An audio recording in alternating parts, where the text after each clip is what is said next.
যাব। জয়ের পর তিহারে অনুব্রত মণ্ডলের সঙ্গে দেখা করতে যাবেন বিদায়ী সাংসদ শতাব্দী রায়। জয়ের পর আজ তারাপীঠ মন্দিরে পরিবার নিয়ে পুজো দিলেন শতাব্দী রায়। পুজো দিয়ে তিনি বলেন তিনি জানতেন তিনি বড় ব্যবধানে জিতবেন, তবে অনুব্রতহীন বীরভূমে ভোট পরবর্তী সংঘর্ষ না হয় তার দিকে কর্মীদের সজাগ থাকার নির্দেশ দেন। পাশাপাশি সাংবাদিকদের প্রশ্নের উত্তরে শতাব্দী বলেন অনুব্রত মণ্ডলের সঙ্গে দেখা করতে যাবেন। এবং এমনিতেই জেতার পরে আসা স্বাভাবিক ছিল, কালকে রাত্রি হয়ে গেছিলো বলে আর না, আজকে সকালে যখন তারামাকে দিয়েই শুরু হয়, তারামাকে দিয়েই সফলতা, তারামাকে দিয়েই পরের দিন তারামাকে নিয়েই সারা বছর সারা জীবন চলে।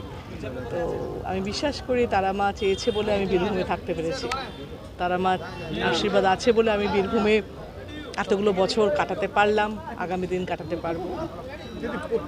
তা ব্যাপার না, কিন্তু হয়েছে শান্তিপূর্ণ ভোট হয়েছে, শান্তিপূর্ণ মানে ভোট পরবর্তী তো কোনো অসুবিধা হয়নি। তো কর্মীরা সজাগ ছিল, মানুষ সচেতন ছিল, কোনো উত্তেজনা মুহূর্তে পা দেয়নি। যেরকমভাবে বিজেপিরা করার চেষ্টা করে সেখানে সেই বোকামিতে পা না দিয়ে শান্তিপূর্ণ হয়েছে ভোট। যাব।